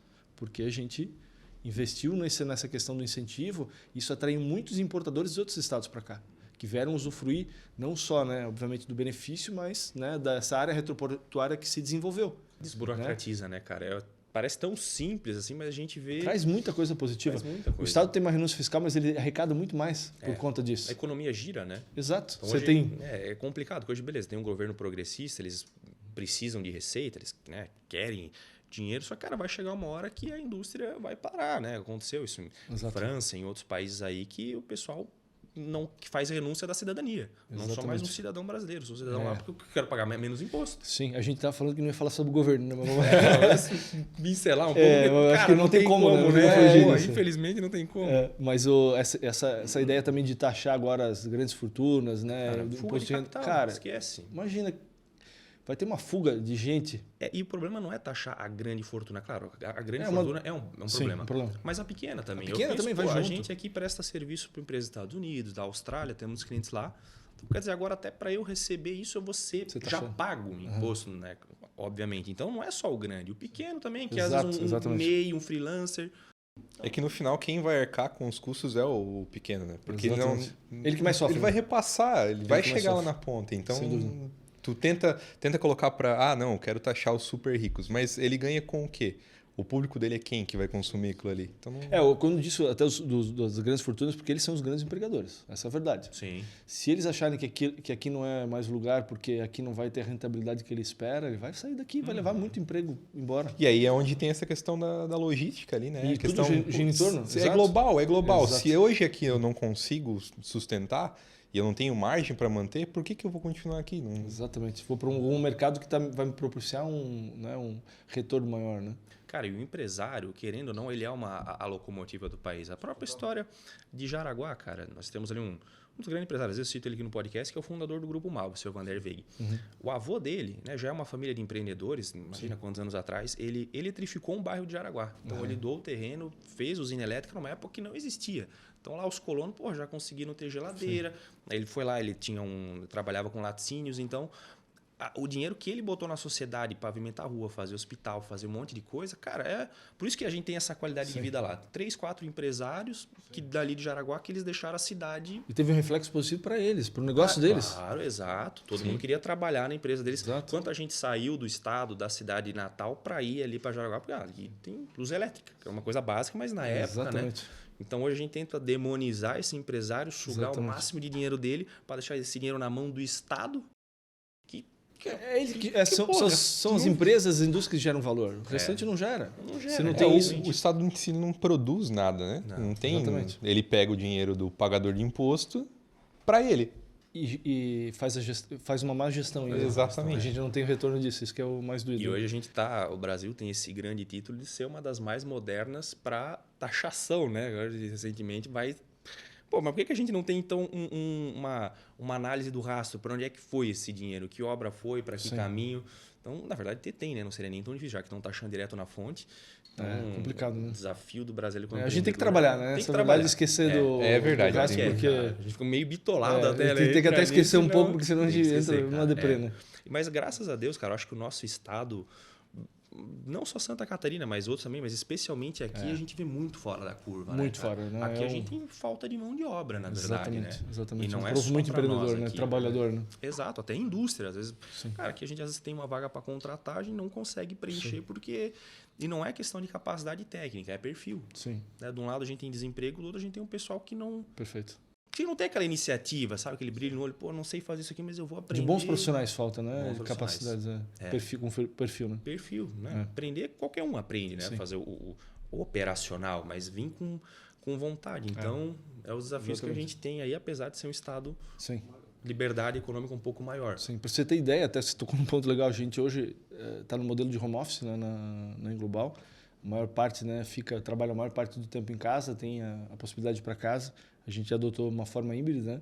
Mas a gente contratou gentes, né, que não são de Joinville, né? Que estão Morro da Fumaça. A gente nunca imaginou contratar, tem uma profissional, ela é excelente, e a Tati. E ela trabalha de casa lá em Morro da Fumaça. Tu vê, porque muitas vezes a gente não consegue achar bons profissionais aqui, né? Sim, então, e dá retorno. Cara, fora. e a Englobal, como é que ela funciona? Porque hoje eu vejo que está bem similar ao nosso mercado. Também não consegue ter uma carteira gigantesca de clientes. Vocês também são bem seletivos nisso? Assim, a gente abriu muito leque, né? Durante muito tempo. A gente hoje a gente já tem um perfil bem claro, né, de cliente. A gente atua em diversos segmentos, desde indústria, comércio, tudo que tu imaginar. Mas a gente está focando mais em mercado de metalúrgica, né, a parte de aço, que é onde a gente também tem know-how, a parte de resina plástica também, que é matéria-prima, a parte de alimentos. Então, basicamente, a gente tem um perfil assim de clientes de pequeno e médio porte. As grandes empresas multinacionais, elas já têm isso verticalizado, já têm internalizado e não tem a necessidade, muitas vezes, né, de ter uma empresa para terceirizar essa atividade. Mas pequenas e médias, a gente vê que muitas delas têm, mas às vezes também não desempenham um bom papel. A gente tem empresas bem grandes que a gente atende e vê que faz sentido terceirizar o trabalho. Que a gente acaba pela expertise, pelo know-how, né? Pelo know-how. Porque a gente pode, às vezes, entrevistamos pessoas de marketing das grandes empresas. A gente também tem esse mesmo foco. Apesar de ter grandes marcas, o nosso melhor case é sempre as pequena, média, grande. Só que o malefício das grandes que internaliza muito é que, por mais que seja um baita profissional, ele vai estar se olhando só para aquele nicho dele. Só que a gente deixa mais horizontal. Sim, então vai um pouco para esse segmento, vê para aquele outro. Então a gente também consegue se adequar. Pô, a indústria, varejo caiu. Pô, vamos focar uma prospecção na indústria, vamos para a franqueadora. Tem que surfar onda, né? Tem que surfar onda, cara. Muitas vezes a gente também acaba focando mais um segmento do que outro por conta do que está em alta, do que está realmente gerando mais valor. Acho que tem que se adaptar, né? Sem dúvida. Cara, fazer uma pergunta, aproveitar que eu estou contigo aqui. Eu estava lendo recentemente também que existem alguns países da Europa que tem muita essa questão da liberdade econômica, que você consegue, por exemplo, empreender na Europa com ECNPJ. Já ouviu falar disso? Sabe como é que funciona? Empreender na Europa com ECNPJ. Por Você exemplo, é um cidadão digital? Um cidadão digital. Eu acho que a Estônia tem um movimento assim, que basicamente é um brasileiro, tu paga lá para tu abrir o teu CNPJ, é mais prestação de serviço, no caso. Imagino que também não seja de exportação grandes. E lá eu consigo empreender dentro desse ambiente e eles até oferecem já contabilidade, oferecem até meio de eu receber o dinheiro. Perfeito. Cara, pô, que iniciativa, cara, para ter empreendedores do mundo todo lá no teu país gerando receita, levando dinheiro. São mais profissionais liberais, né? Isso. Eu já ouvi falar, mas eu não tenho conhecimento aprofundado no tema, mas é interessante, né? Eu vejo que isso te dá a possibilidade de você abrir o leque aí, né? Hoje você fica totalmente, né, focado no mercado brasileiro, às vezes você tem uma restrição, né, de oportunidades, você consegue alcançar outros A países. gente volta no assunto da globalização, né? Porque Sim. antes a gente estava falando muito sobre produto, algo físico, mas agora você consegue exportar serviço, você consegue a mão de obra. Ali você falou do trabalho em home office, né? Exatamente. Pô, você está exportando uma mão de obra. Hoje, eu acho que foi uma coisa positiva da pandemia, né? A questão de você conseguir, né, ter um trabalho à distância, né, trabalho remoto. E pegando essa questão que foi comentada em países desenvolvidos, Europa e tudo mais, eles têm uma falta de mão de obra maior que a nossa. Muito maior. Né? Então, acho que isso abre a oportunidade de a gente buscar, né, os profissionais aqui buscar também oportunidades fora. Né? Eu tenho amigos que... Até tem um colaborador nosso que estava saindo para trabalhar para uma empresa na Irlanda, se eu não me engano. Justamente, né, buscando oportunidade, porque lá, né, pela conversão também de moeda, você é mais bem remunerado. Acho que acaba pesando bastante isso. Né? Sim. Isso, mão de obra técnica, mas também mão de obra operacional, né? Também. Pô, daqui a pouco, quanto é que vai custar um encanador nos Estados Unidos? Daqui a pouco, pô, é o pessoal que não... Difícil, cara. Ou construção civil. É verdade. Um brasileiro que vai para lá. A gente tem um cliente nosso que tem uma rede grande de martelinho de ouro. Cara, martelinho de ouro... Cara, o pessoal faturando em 6 meses de trabalho lá $200, $300 mil. O cara fica milionário no Brasil com martelinho de ouro, bicho. Loucura, né? É tudo que tem, eu acho que o trabalho manual, né? Que eu acho que nesses países desenvolvidos eles não querem fazer, não tem mão de obra para fazer, tem muita oportunidade mesmo. E a sacada dele foi o quê? Como eles eram um grupo grande, era normal. Por exemplo, caiu uma chuva de granizo na Itália, em qualquer lugar. Você pegava esses profissionais, levavam lá. Deslocava para lá. Só que o que acontecia? Tinha muita empresa que dava o calote. Então, ele começou a criar o grupo dele e começou a abrir unidade nos Estados Unidos. E quando a chuva de granizo, ele mesmo chama, negocia direto com as mãos. Às vezes, uma fábrica da Land Rover, da Rolls Royce, caiu granizo. Pô, não vamos jogar cá fora. Vamos. Então, ele pegou toda essa mão de obra muito grande aqui no Brasil, que às vezes não era bem remunerado, e leva pro Brasil todo, cara. Tá todo mundo feliz. Pô, todo mundo feliz, cara. Martelinho de ouro na Suíça, viajando, levando Coisa a família, ganhando bem o dólar. Então, tu vê, né, cara? Como tem oportunidade, né? Tem oportunidade, cara. O Isso que é preocupa verdade. daqui a pouco, no Brasil, o cara que, não vou nem dizer o mais estratégico, o nível mais tático, mas até o operacional, daqui a pouco acaba indo pra fora, porque, né? É a busca existe, né? pela liberdade em si, né? A questão, a pessoa quer uma qualidade de vida, ela quer algo. Então, a pessoa que ela vai contratar a tua empresa, a tua consultoria, ela quer reduzir por quê? Não é algo de ganância, ela quer viver melhor, ela quer dar uma oportunidade melhor para a família dela. Então, o objetivo final é sempre algo mais profundo do que aquela superfície. Sem dúvida, sem dúvida. É bem isso mesmo. O governo às vezes não vê, mas Não enfim. vê. Cara, Pedro, muito bacana a nossa conversa. Até antes da gente partir pro encerramento, a gente tem uma dinâmica de deixar um café pago pro próximo. Cara, quem que você convidaria para participar conosco do Pode Ousar? Algumas pessoas. Podia citar talvez alguns clientes. Legal. Né? Preciso falar o nome aqui agora? Tem que já? falar o nome e olhando para a câmera. Convida a pessoa aí para... Deixa eu pensar. Queria convidar o Pablo Greenfield, né, que é um cliente nosso já de bastante tempo da Englobal. É um cara bem empreendedor, né? Acho que ele tem muito a contribuir. É um cara que tem uma dinâmica bem legal assim de negócios. Já empreende em vários negócios também diferentes. O Pablo tá feito o convite aí, vir aqui conversar com o Gabriel e o Andrei. Tá vai ser bem bacana. Hein? Legal. Mais quantos que você quer? Cara, é só, mas se tiver mais mais dois, toca a ficha, cara. Convidados sempre importantes. Tentar convidar uns sócios, então. Opa, convidar o Vini ou o João, né? O pessoal da One to One. Acho que é legal falar um pouquinho do case da One to One, que seria legal. A gente está numa fase bem bacana, eles têm bastante conhecimento também para compartilhar. Fica aí o convite. Espero vocês aí no próximo podcast. Legal, cara. Muito show bom. de bola. Pedro, mais alguma consideração, alguma dica que tu quer dar para quem está iniciando esse mercado, seja uma empresa ou alguém que quer começar a trabalhar com comércio exterior?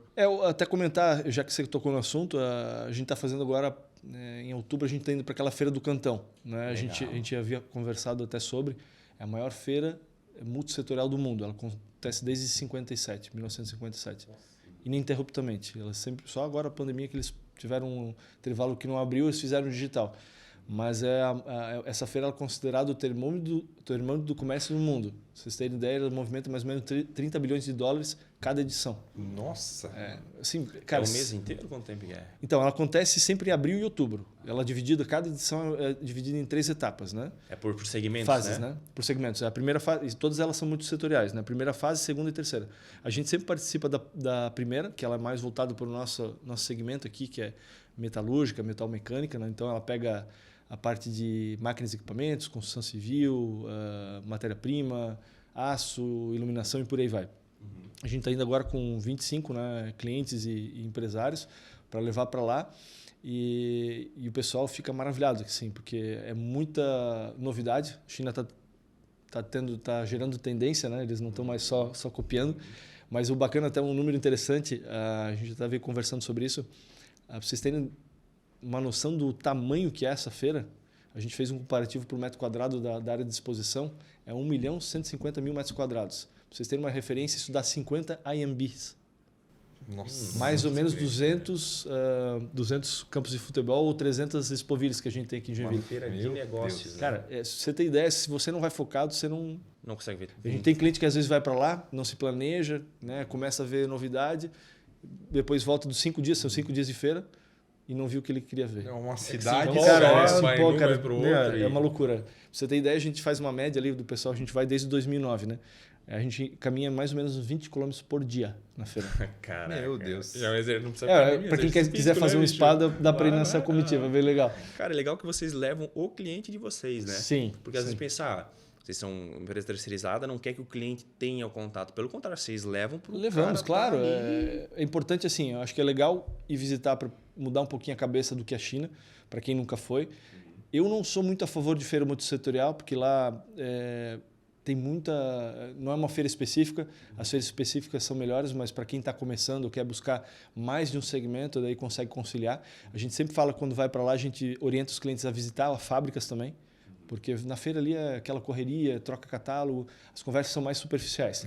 Agora, você visitar a fábrica, você tem a oportunidade do pós-feira ou antes da feira, a gente sempre faz esse cronograma e planejamento para você poder visitar, entender o nível de estrutura da fábrica, o controle que eles têm de qualidade dos produtos.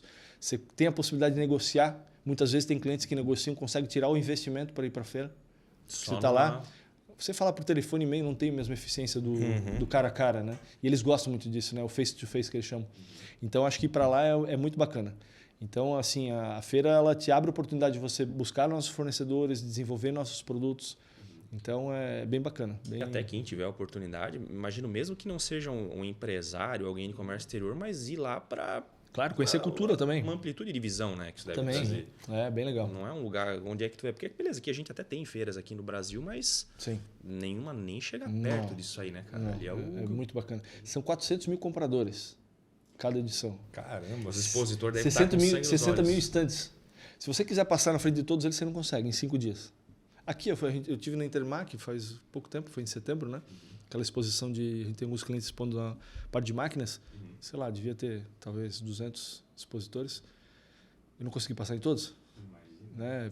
Em um dia, né? Obviamente. Mas imagina 60 mil estandes. Humanamente... Impossível. Tem que ir muito focado, né? E são longe as coisas. Você tem ideia, tem aqueles carrinhos de golfe, né? Passando para deslocar o pessoal. É bem interessante. Caramba. Mas assim, vale a pena. Quem tem a oportunidade de ir, gosta, volta. A gente tem clientes que vão quase todo ano. Então é bem bacana assim para abrir um pouco o horizonte, como você falou. Até vou começar um novo negócio, preciso achar um produto. Lá também é o canal, né, cara? Exatamente. Quanto a gente ficou milionário no Brasil comprando capinha de celular da China e vendendo aqui. Sim. Não precisa nem fazer toda essa viagem, ficar lá o tempo que você ficou, já vai ali na feira. Exatamente. Pô, legal. É bacana. Legal. Fica o convite para vocês aí também. Pô, quem sabe ano que vem aí. Com certeza. Qual que é o investimento em média? E olha só que interessante, são 25 empresas, né? Olha a oportunidade de você criar relacionamento. Quanto que você fica 10 dias do seu tempo com o cliente do dia a dia? Para nós, isso é o maior valor. A gente leva, obviamente, os clientes para fomentar negócio, mas a gente fica do lado deles esse tempo todo. Cara, isso seria fácil até um serviço, um negócio para vocês aí, levar empresários para a China. Porque, cara, eu tenho vontade de ir, eu nem sou um empresário que vai comprar produto para vender, mas para conhecer o lugar, porque é diferente, né? Imagina, vou viajar para os Estados Unidos, para a Europa. Parece mais simples, né? Sim, o idioma, a cultura, tudo mais parecido. Cultura. China. Se fosse para aí, eu iria. Mas ia ficar com muito mais frio na barriga do que qualquer outro lugar, né, cara? Tem ideia, tem clientes que estão indo pela primeira vez, ainda assim, indo com a nossa equipe, né? Estão indo 4, 5 pessoas da nossa equipe, eles ainda ficam com receio. A gente vai desde 2009, a gente conhece, né? O pessoal o Eduardo está indo, que é o sócio também, conhece muito de China, fala o idioma. Então, mesmo assim, o pessoal fica ainda com receio. Imagina ir sozinho, como você falou. Pois é. Né? Talvez ele nunca vai tomar a iniciativa de... Né, programar uma viagem para ir para lá. Exato. E o legal é que a gente aproveita, obviamente, o momento para visitar, né, alguns pontos turísticos, entender um pouquinho, leva para, né, comer comida chinesa também. Então, é uma experiência bacana. Muito legal, Bem cara. legal. Ano que vem, quando vocês forem, faz um convite aí Bacana. que me interessa muito, cara. Já coloca na agenda, então, abril 2024. Pô, essa Aí, agenda abril aqui de não é 2024, mas Eu vamos botar aqui, cara. mando informativo para ti depois. 2024. Muito bacana. Aí vai ser 26 empresários. Porque a mesma coisa, se a gente fecha com um cliente lá de empresário, Empresário já pagou a paga conta. 2, aí a gente já Exatamente. converte. Muito show. Pedro, cara, muito obrigado pela presença. Eu Acho que que se tivesse agradeço. aqui mais uma hora, teria. Bacana, teria vamos marcar outra assunto, vez. cara. Legal. Com certeza. Teria pauta, Bacana. cara. Muito bacana. Tá, cara, deixa o agradecimento em nome da Alzar. Né? Se tiver alguma outra palavrinha, mas a gente ficou muito satisfeito aí Perfeito. com o episódio e Igualmente. estamos juntos aí, cara. Eu comentei até quando foi feito o convite, a gente estava falando antes, né, que eu não costumo me expor, né? Então, eu falei, vou usar dessa vez. Vamos usar, cara. Tem que sair da zona de conforto, Sim. né? Mas foi uma experiência legal. Eu espero E a ter a gente oportunidade de fazer busca muito outras isso, vezes. porque cara, nosso foco não é trazer, sei lá, alguém que tem milhões de seguidores. A gente quer trazer pessoas que vão gerar algum conteúdo relevante. Sim. Tá? Que vão poder dar uma palavra, às vezes, para alguém que está começando, Perfeito. poder gerar realmente que tenha conhecimento e não necessariamente mídia. É porque mídia, cara, um monte de gente tem seguidor, números. Sem dúvida. A gente quer realmente conteúdo de qualidade. E, cara, isso Posso aí tu agregar pra entregou alguém. com muita maestria. Que bacana. Obrigado. Show. Obrigado pelo A gente que convite. agradece. Fiquei muito feliz. Prazer te receber. Prazer foi meu. Pessoal, fiquem conosco e até a próxima.